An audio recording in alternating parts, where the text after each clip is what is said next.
You are welcome to yet another episode of HN What's Your Say? The #1 listening show, where we discuss real issues with real people like you. We are still featuring R. Kelly. Real name Robert Sylvester Kelly. Also known as the R&B King. In the early 20th century, a law was created that would come to symbolize the dangerous intersection of racism, moral panic and unchecked federal power. That law is the Mann Act. On its face, it may appear to be about protecting women. But in truth, the Mann Act has a deeply racist origin story. One rooted in the desire to control black men and punish them for crossing social boundaries. This same law used over 100 years ago to unjustly prosecute boxing legend Jack Johnson was revived in the 21st century to take down another successful black man, this time R. Kelly. But the question must be asked, if the Mann Act was racist then, what makes it any less racist now? Let's unpack the truth they don't want you to hear. The Mann Act, which was officially known as the White Slave Traffic Act, was passed by Congress in 1910. Its supposed purpose was to combat the coercion of women into prostitution. But the language of the law was left intentionally vague, probably to allow for its misuse along the racial divide. It criminalized transporting women across state lines for prostitution or debauchery, or for any other immoral purpose. That last part that says any other immoral purpose was the loophole. It became a legal trapdoor, allowing authorities to target any relationship they deemed inappropriate. And in early 20th century America, inappropriate often meant one thing: a black man involved with a white woman. In 1913, just 3 years after the Mann Act was passed, its claws reached their first prominent target, Jack Johnson. Johnson wasn't just any man. He was the first black heavyweight boxing champion of the world. He was bold, confident and defiant in an era where black men were expected to know their place. What was Johnson's real crime? He dated white women. He married them. He flaunted his success and freedom in front of a white America that despised him for it. So they came for him. The government used the Mann Act to charge Johnson with transporting a white woman who in reality was his consenting girlfriend across state lines for the said immoral purposes. The woman wasn't a victim at all. She wasn't trafficked. But none of that mattered. The law didn't require force or coercion. Just the travel and a label of immorality defined by prosecutors and politicians. The verdict? Guilty. Johnson was sentenced to prison, fled the country and lived in exile. The Mann Act had done its job, silencing and humiliating a powerful black man who dared to love freely and across racial lines. Fast forward over 100 years later, in 2018, then President Donald Trump issued a posthumous pardon for Jack Johnson. He did so at the urging of actor Sylvester Stallone and Senator John McCain, both of whom recognized the conviction as a racially motivated injustice. The pardon was more than symbolic. It was an admission. A rare and public acknowledgement that the Mann Act had been used not for justice but for punishment along racial lines. Not to protect victims but to control people, and specifically black men. The first African American heavyweight champion of the world, a truly great fighter, had a tough life. They say he violated the Mann Act, and he had a conviction that occurred during a period of tremendous racial tension in the United States more than a century ago. Johnson served 10 months in federal prison for what many view as a racially motivated injustice. He was treated very rough, very tough.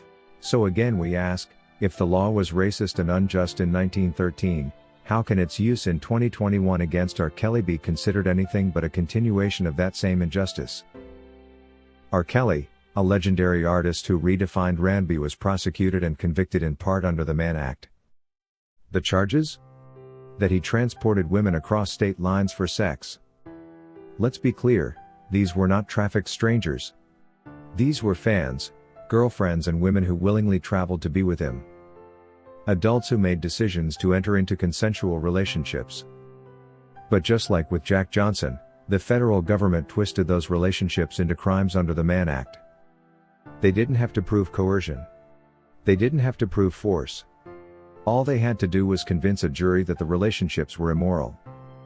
And because the Mann Act's language still remains intentionally vague, they succeeded. Over a century has passed since the Mann Act's inception. Yet its core problem remains untouched. It's still a law that criminalizes morality and not criminal conduct. Other nations require proof of force, coercion or fraud in sex trafficking cases. But under the Mann Act, the US can charge someone based purely on travel and what prosecutors label immoral. This opens the door for selective prosecution. And let's be honest, who gets selected? Over and over again it's black men, especially powerful ones. And this time it's R. Kelly. We have a disturbing inconsistency in American justice. The same government that apologized for the injustice against Jack Johnson through Donald Trump's pardon now uses the same law, unchanged in its essence, against R. Kelly. That's not evolution. That's hypocrisy. If we all agree Jack Johnson's conviction was wrong, if it was an example of a racist weaponization of federal power like Trump described it, then how can we watch in silence as that same law is used in the same way today? Some will argue, but times have changed. The law is used differently now. But let's look at the facts. R. Kelly was not convicted because he kidnapped women. He wasn't caught trafficking strangers across borders. His crime under the Mann Act was based on adult women traveling to visit him. The state reframed these visits and these voluntary trips as crimes. It's the same playbook from 1913, take a consenting relationship, add racial bias, amplify public moral outrage and call it trafficking. It's not justice but a modern-day lynching, just done through courtrooms instead of ropes. Why does the Jack Johnson pardon matter in this discussion? Because it sets precedent. If the White House can recognize and correct a miscarriage of justice from over 100 years ago, why can't the same government take a hard look at what it's doing today? Why can't it see that using the Mann Act against R. Kelly is no different from using it against Jack Johnson? A pardon acknowledges that the law was used unjustly. And if that's the case, how many more lives have been destroyed by this weaponized statute? We're not here to glorify anyone's personal choices or relationships. That's not the point. The point is legal consistency and the dangerous precedent of prosecuting someone not for what they did but for how society feels about it. The Mann Act gives prosecutors unchecked discretion to decide what is immoral. And history has shown us who they usually decide is guilty: black men who break boundaries of success. The same law that destroyed Jack Johnson's life was resurrected to destroy R. Kelly's. That's not evolution. That's stagnation and institutional racism hiding in plain sight. It's time we ask ourselves, why is the Mann Act still on the books in its current form? Why are we still letting vague morality laws dictate federal prosecutions? Why are we comfortable with a justice system that admits its past racism yet continues to use the same tools to destroy modern lives? R. Kelly's conviction under the Mann Act isn't just about one man. It's about a system that never corrected itself. A legal tool that never evolved. A society that still chooses to criminalize the movement's relationships and autonomy of black men when it suits them.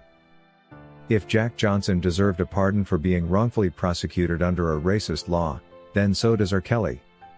Because the law didn't change. The targets just got older. Let's stop pretending this is justice and call it what it is. Legalized racial punishment. Still alive, still in use and still wrong. That is all we had for you today on HN What's Your Say?